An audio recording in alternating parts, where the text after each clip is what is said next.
All right, welcome to another episode of the Thumb Strong podcast. Today we're going to talk about why motivation fades and how seasonal challenges or milestones, goal setting sessions can kind of keep us moving forward in the right direction toward our goals. So we're going to talk about a few different things today. The first part is going to be the science behind motivation and kind of the 90-day drop off.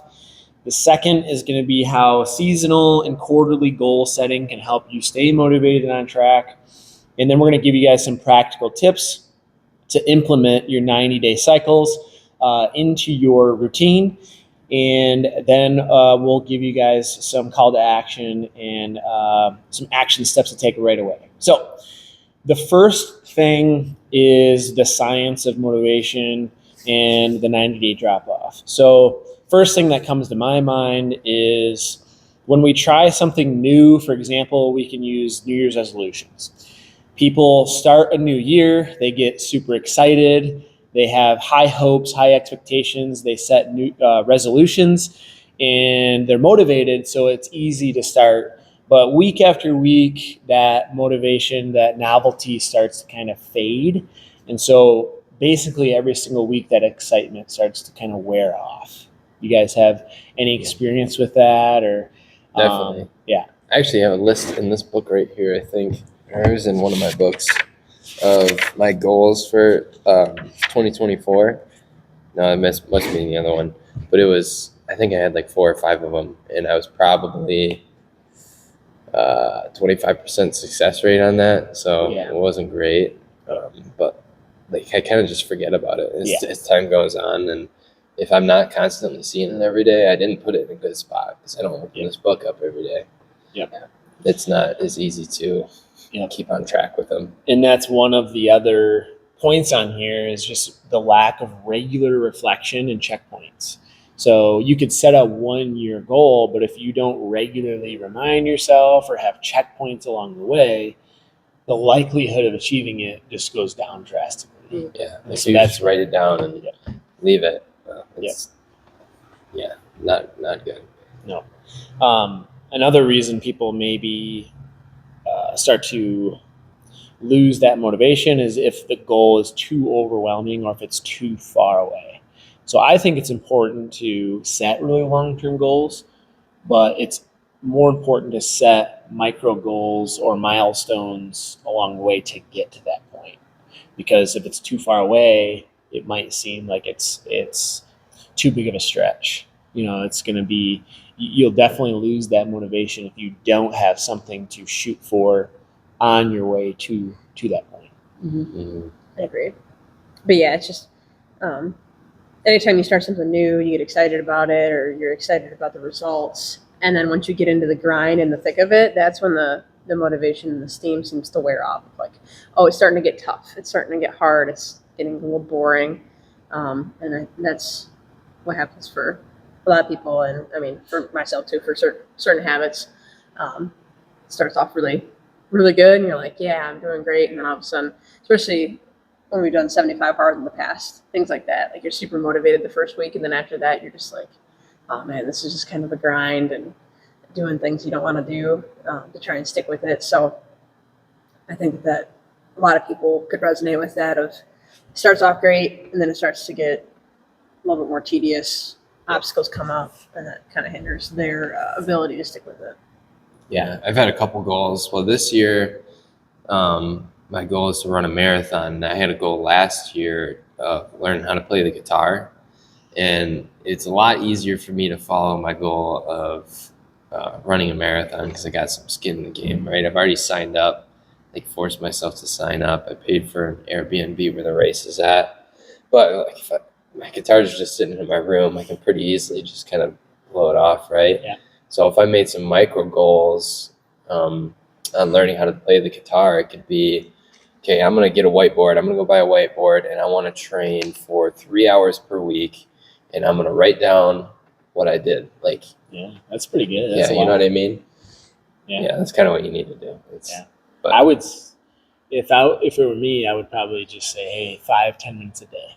Because that's what I do with the reading. Like, I can't read a book for very long without falling asleep. Mm-hmm. And so I kind of kill two birds at once, because at night, that's where I read my book, and I try to read 5-10 pages, but it also puts me to sleep, and then I fall asleep a lot faster too. Yeah. So I get to read, and that's just like something I do every day. So maybe it's starting small like that, Yeah. and then building up to a few hours a week or something. Yeah. Yeah. Well, it kind of depends on what you're doing too. Like Yeah. if you're reading a book, 5-10 minutes, that's pretty easy. You can get it 5 pages in or so in that amount of time. Mhm. Like if your goal is to start going to the gym, you don't really. I mean, you could start with 5-10 minutes, but you know, you usually. Oh yeah, I guess You know what I mean when I say Yep. that? Yeah. Yep. Usually you start with, okay, let's just do a couple 20. hours. Yeah. Yeah. Let's make it to the gym 2 or 3 days a week. Yeah. So yep.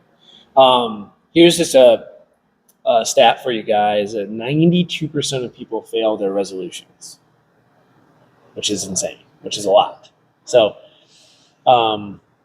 that's why it's beneficial to set these 90-day goal setting cycles. So we'll kind of go into segment 2 here of how these seasonal or quarterly goal setting sessions can help.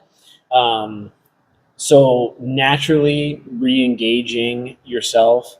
So for me, I have goals set for fitness and for the gym, and we actually, like, every meeting we do, it's based off of these 90-day rocks is what we call them, 90-day goals. So we have our tracker on here on the computer. Me and Bethany can both see it. We see our monthly goals and the 90-day goals, and what the monthly is just broken down from the 90-day. But every 90 days, we're going to reassess and see how we did towards our goals and make any necessary adjustments towards the next 90 days. And so you can split it up into quarterly goals, which is great for obviously like anybody professionally or businesses. Every quarter, usually you're going to have different things that you want to achieve. For fitness and stuff, I think you could almost just use it with seasons. So it's like you've got different focuses for the spring, the summer, the fall, the winter.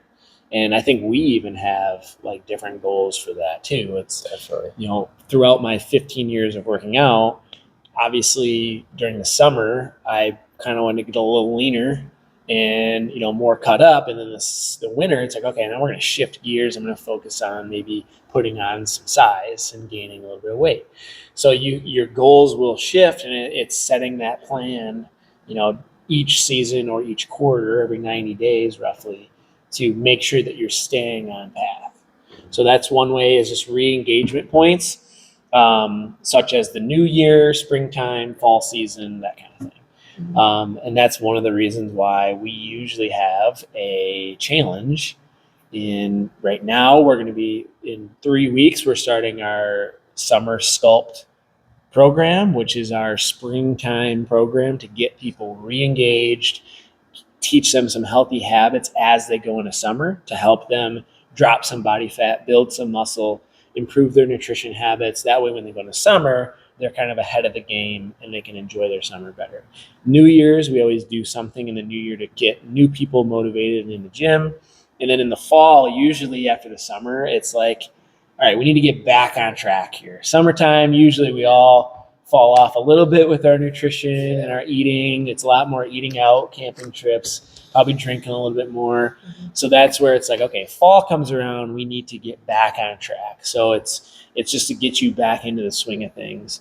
So that's one of the reasons why we actually instill these challenges, is because we know that naturally every 90 days or so, our clients or us personally are going to lose a little bit of motivation and start to kind of steer back toward old habits. So you guys have anything to add to that part? Yeah, I mean, just to reiterate, we naturally think of our life in seasons. So it's, like you said, with different goals. I mean, for running in the summer, that's a big thing for us when it changes. So more of just like the type of training that we do changes a little bit. And then for a lot of people, it's like when there's kids in school, there's sports seasons. So there's always the seasons that you're going through with that. And not having it in a 90-day chunk is better than just like a whole year, because you're able to fit it to whatever that season requires. So say, yeah, you have a really busy season with your kids, they got sports, stuff like that going on in school. And then maybe it's like, okay, this is my goal for this season. This is how much time I'm able to devote to the gym or cooking or, stuff like that, and having goals for that and having habits for that time. But then say come around summertime, or maybe there's a different point in the year where it's a little bit lighter, then that 90-day chunk, it's like, okay, now I have goals for this. Versus if you just made a New Year's resolution of like, hey, I want to stick to this super strict plan all year long, it's not as realistic for the ebbs and flows and changes in everybody's schedule in life. Yep. 100%. Yeah. So in other words, setting short-term manageable goals in that 90-day chunk that feel achievable and exciting. So like I was saying earlier, you can have a long-term goal set, whether it's a body composition goal for a lot of people, let's say they want to lose 50 pounds. That might take a year or two. Let's break that down into micro goals. So it's like, okay, if I want to commit, let's say I shoot for 50 pounds in 2 years, that's 25 pounds a year. Each quarter, I need to lose at least, 6 to 8 pounds. So then you've broken it down. You've got something to shoot for. Now, personally, we don't like shooting for weight goals. We would rather shoot for body fat percentage or muscle mass or pictures. Maybe it's just like, hey, I want to take pictures and track. So each quarter, you're taking brand new progress pictures and seeing and comparing, how you look, how you feel. So setting those clear progress markers along the journey can help you stay on track, to reflect and kind of reassess and adjust. Because if you start in January and then you get to the end of March, so we're approaching the end of quarter one right now, and you do whatever progress checks that you need to toward your goal. So whether that's pictures, measurements, whatever it is, and you're not making progress, okay, what's working well, what's not working, and then you kind of can put together a game plan for the next quarter to see if you can make a difference. Mm-hmm. So that's just another reason why they're really beneficial. But that's when you make those adjustments. Yep. That are necessary. Sit down, come up with another plan. Look at the statistics. So if it's a body scan, look at the one before and the one from now, and talk about, okay, what did we do here that worked? What did we do here that didn't work? And go from there. 100%. Yeah. The other big part is community and accountability. So with whatever goal you have set, oftentimes it's really hard to commit to and do on your own. So having other people to check in with or do it with will drastically help you stay motivated. And so, for example, we do group training here at the facility, and that's kind of our primary training service. We've got over 30 classes a week, and within that service, we obviously build out the programming for people, but we have the level method where people can see exactly what they need to do to get to the next level. They can use that to create goals. And every single month, we usually do one test to retest and see if you can level up. And every quarter, naturally, level method actually does what's called a global reassessment, where we're retesting multiple tests to see if you're getting better. Some gyms actually do every single test every quarter. We usually pick more of a handful, the ones that we didn't already test in the months prior, because we don't want to make people do it every single quarter and get sick of them. So we spread it out a little further, but it's also a great opportunity. Hey, I will really want to retest my kettlebell. We will allow them to do that and see if they can level it up. So that gets them re-engaged, refocused, remotivated. We also offer quarterly body scans to all of our group training clients, where if they want to do a body scan to see, okay, what's your body fat percentage at, what's your muscle mass at, and then they can compare it to their previous one. With our training clients, personal training, we do it every month. So they're getting even more checkpoints along their journey, and we're sitting down and kind of reassessing the program.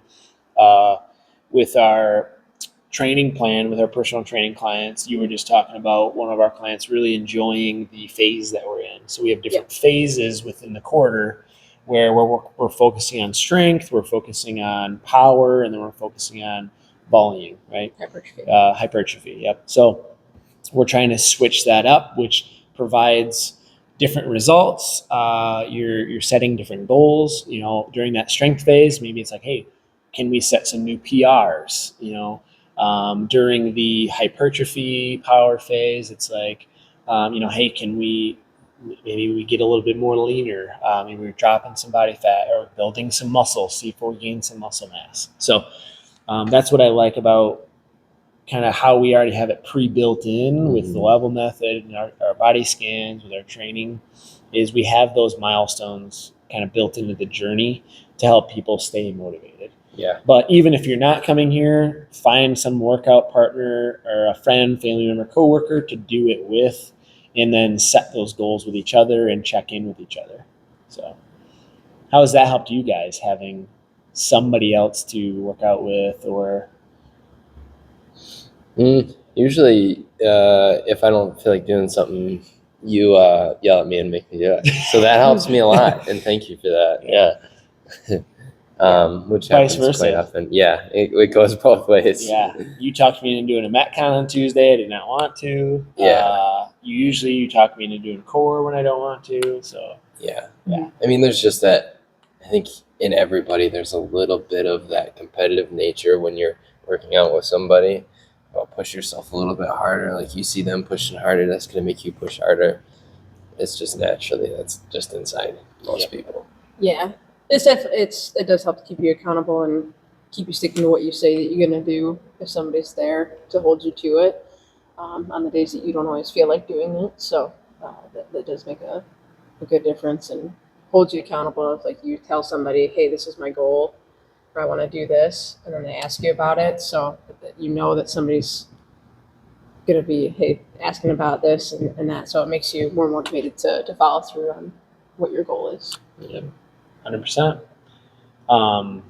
And just to recap, some of the seasonal kind of challenges or programs that we do. So usually we'll do some sort of New Year's challenge. So that's where we want to establish some foundational habits, get people on the right track as they kick off the new year.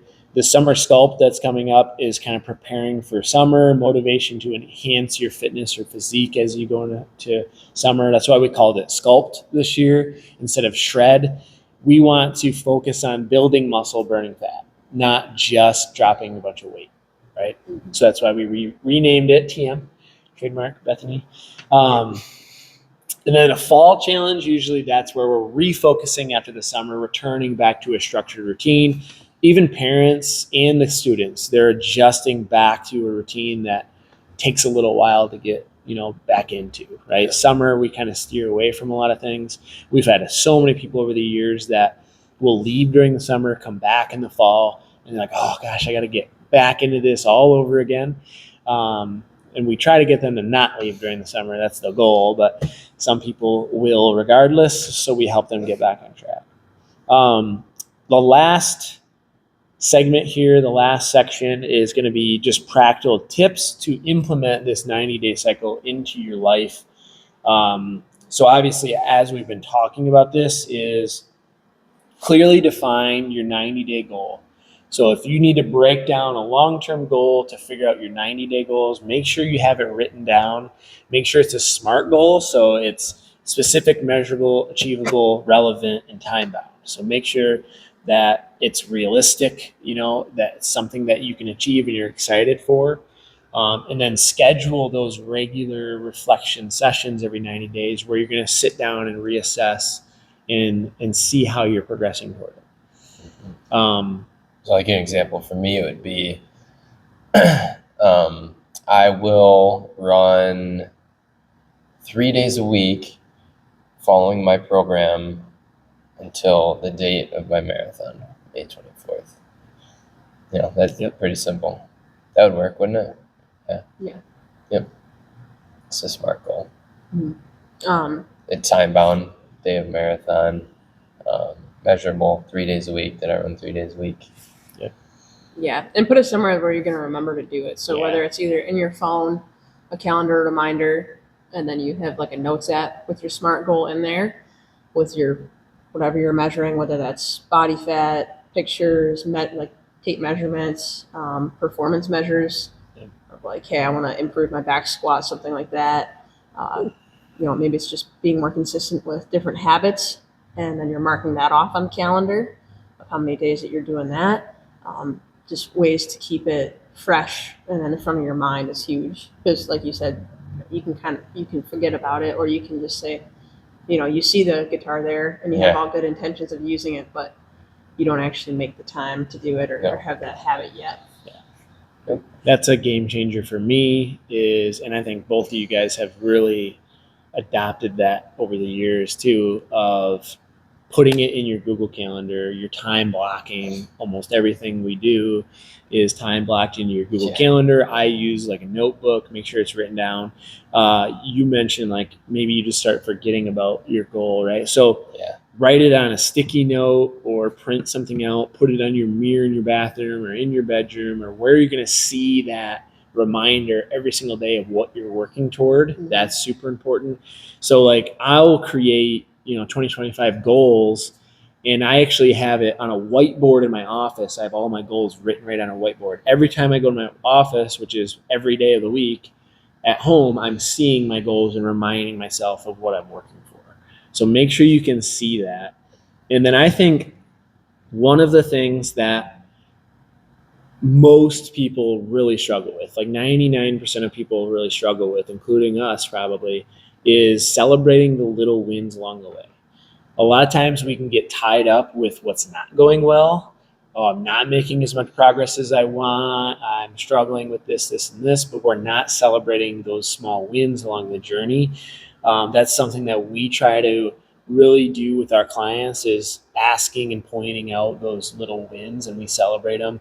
In our Trainerize app, it automatically does that. By every little milestone you hit, it sends them a notification. Congratulations, number of workouts, new PR, new volume, whatever it is. So that's really important, is to make sure you give yourself praise for your accomplishments. It could be as simple as just showing up every week. It has nothing to do with your results. If you're showing up and putting in the work, that is something worth celebrating, in my opinion. So I think that's most of what we wanted to go over with the tips. Is there anything else that you guys would say? I don't have anything. Just one thing. We had a call with our Iron Circle thing, a group that we're a part of, and there's this guy on there named Jesse Itzler, and he was talking about 90-day habits. So instead of him doing New Year's resolutions, he's like, it's way easier for him to stick to just one habit for a 90-day period. And then you only add a new habit the next 90 days. So you just focus on one thing. Yep. And so instead of trying to do 10 things at once or 5 different habits, it's like you do one habit, you get really good at it and really good at implementing it for 90 days. And like, that's your focus. Yep. And it's like, okay, then once after 90 days, it's a very set habit at that point. So then the next month, it'd be like, okay, now what's my next thing? So just focusing on 1, maybe 2 things at a time. Yep. So instead of having a list of 5 different New Year's resolution or goals for 2024 in my book, I'd break each of them into and focus on one at a time for 90 days at a time. Right. Yeah. Okay. Yeah. To try that. Yeah. Mm-hmm. It'd be tough, but it'd be definitely worth trying. Because think about the likelihood. If you did one thing every day for 90 days, the likelihood that that's going to become a habit is pretty darn high. Yeah. Whereas if you tried 5 things every day for 90 days, the likelihood of them sticking goes way down, right? Yeah. And the likelihood that you're going to do it all for the 90 days. Yeah. And then beyond the 90 days is, that's where most people revert completely back to their old habits. So at the end of the year, you have 0. Yeah. Whereas if you did it this way with 1 a quarter, you got 4 at the end of the year that you've got down pat. So I love that. Simplify. Mm-hmm. Make it achievable. Make it exciting, right? So to kind of summarize or recap, motivation will naturally fade On average, by that 90-day mark, it is going to be faded or decrease. So it's common. Everybody experiences it.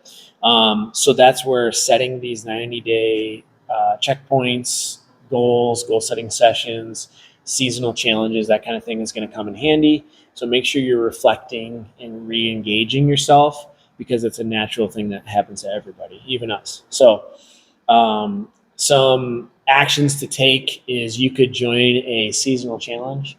We've got one coming up for the summer. You could find an accountability partner, start writing out your goals and putting them where you can see them every single day to remind yourself. If you've got to break it down into 90-day chunks, do that. Focus on maybe one thing at a time, like Bethany said. And make sure you follow us and get all the tips and advice you can. So make sure you like and subscribe, because we're here to help you guys. So hopefully this was helpful. If you have any questions or if you have any topic ideas that you would like to hear more about, feel free to share it with us. We would love ideas. Until next time, stay healthy, and we'll see you soon.